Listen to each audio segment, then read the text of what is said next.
সেই সাথে আমি ভক্তিপূর্ণ প্রণতি রাখছি আমার জন্মদাতা পিতামাতা সহ বাক্যগুরু শ্রী হরিপদ সরকার। আজকে আমরা এখানে উপস্থিত হয়েছি, কি কারণে উপস্থিত হয়েছি আমরা সবাই জানি। আমাদের সনাতন ধর্মকে কেন্দ্র করে আমরা এখানে আজকে হরিসভা মিলিয়েছি। এবার এই যে হরিসভায় আমরা আজকে উপস্থিত হতে পেরেছি, এর কিছু কারণ আছে।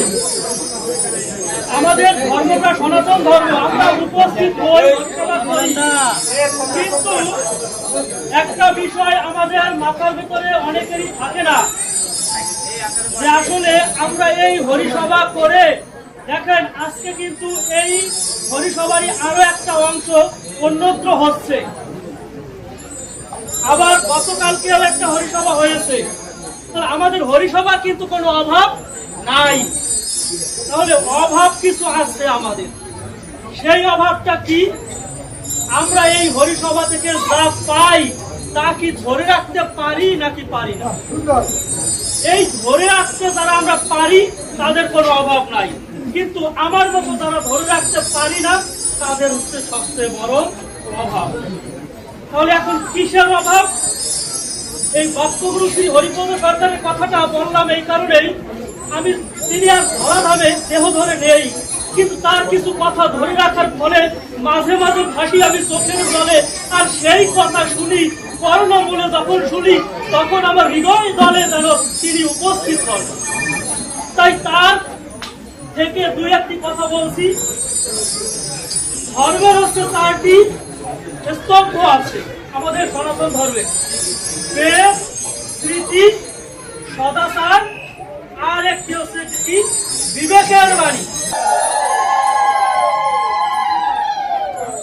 বলা হয়েছে বেদ। বেদটা কি? কাদের জন্য? আমরা শুধু এতটুকুই জানি যে বেদ সনাতন ধর্মের প্রধান ধর্মগ্রন্থ। আসলে কি তাই? বিবেকানন্দ বলেছে না, বেদ হচ্ছে জ্ঞান। জ্ঞান যে কোনো জায়গায় যে কারো ভিতরে থাকতে পারে। তাহলে বেদটা কি? সর্বজনীন। এবার আমার ভিতরে বেদের জ্ঞানটা না থাকতে পারে, কিন্তু আমার ভিতরে বেদের জ্ঞান না থাকতে পারে, আমি বেদের জ্ঞানটা পাবো কার কাছে? আমার তো বেদের জ্ঞানটা দরকার আছে, পাবো কার কাছে? এইরকম সাধু মহৎ যারা বেদের জ্ঞান জানে তারা, তাদের কাছে যদি আমি যাই তবে সেখান থেকে আমি কিন্তু বেদের জ্ঞানটা পেতে পারি বা পাই। এবার এরপর আছে কি স্মৃতি। এই স্মৃতিগুলো কারা ধরে রাখতে পারছে? যারা সাধক মহৎ, এই বেদের জ্ঞানগুলো যারা ধরে রেখেছে তাদের কাছে গেলে আমি সেই স্মৃতির জ্ঞানগুলো পেতে পারি। এরপরে বলছে সদাচার। সদাচার কে? সদাচারী ব্যক্তিকে হরিপদ সরকার বলতো বা বলেছেন, যতদিন তোমার বাবা মা বেঁচে আছে তাদের থেকে কোন বড় সদাচারী ব্যক্তি এই পৃথিবীতে নাই আর হবেও না। তাহলে হরিচাঁদ গুরুচাঁদ ঠাকুরের কথা ধরে যদি বলতে হয়, সবার আগে আমার পিতা মাতাকে ভগবান জ্ঞানে সেবা করা চাই। যদি আমি তাদেরকে সেবা করতে পারি তবে তাদের সদাচারী আচরণ আমার ভেতরে আসবে। এরপরে যদি পিতামাতা না থাকে তবে আমার এই হরিসভার মধ্য থেকেই বেছে নিতে হবে যে কে সদাচারী, কে তার কাছে গেলে পরে আমি আমার সৎ আচরণটা ধরে রাখতে পারব। এরপরে আসি কি বিবেকের বাণী। দেখেন আজকে কিন্তু অনেকেরই অনেক জায়গায় আরো নিমন্ত্রণ থাকতে পারে, কিন্তু হরিপদ সরকারের কথা তিনি বলতো এবং তিনি একটা কথা মেনে চলতো। তার যখন মা অর্থাৎ মা যখন বেঁচে ছিল, তার যদি একাধিক হরিসভার বা কোনো নিমন্ত্রণ থাকত, সর্বপ্রথম মায়ের কাছে গিয়ে জিজ্ঞাসা করতো, মা আমার তো এই জায়গায় হরিসভার নিমন্ত্রণ, তো আমি কোথায় যাব? আমি আর আজকে যাব কোথায়? তখন মা বলতো, মনের কাছে তোমার একটু জিজ্ঞাসা করো যে তোমার কোথায় যাওয়া প্রয়োজন। তোমার মন যেদিকে বলে তুমি সেদিকে চলে যাও। তাহলে আমাদের প্রত্যেকের ভেতরেই কিন্তু বিবেক আছে, হৃদয় আছে।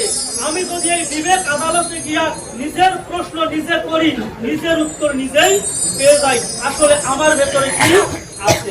তাই সকল ভক্তের শ্রীচরণে এতটুকুই প্রার্থনা রাখছি, আমরা প্রত্যেকটা সন্তান যেন এক একটা করে অন্ধকারে আলো জ্বালানোর মতো প্রদীপ হয়ে উঠতে পারে, এই আশীর্বাদ রাখছি এবং সকল পিতামাতার কাছে এই প্রার্থনা রাখছি আপনাদের প্রত্যেকের সন্তান যেন এক একজন করে আলোকিত মানুষ হতে পারে এবং সনাতন ধর্ম তথা জগতের কল্যাণে যেন তারা নিয়োজিত থাকতে পারে, এতটুকু প্রার্থনা করছি। আপনারা সবাই এই আশীর্বাদটুকু করবেন।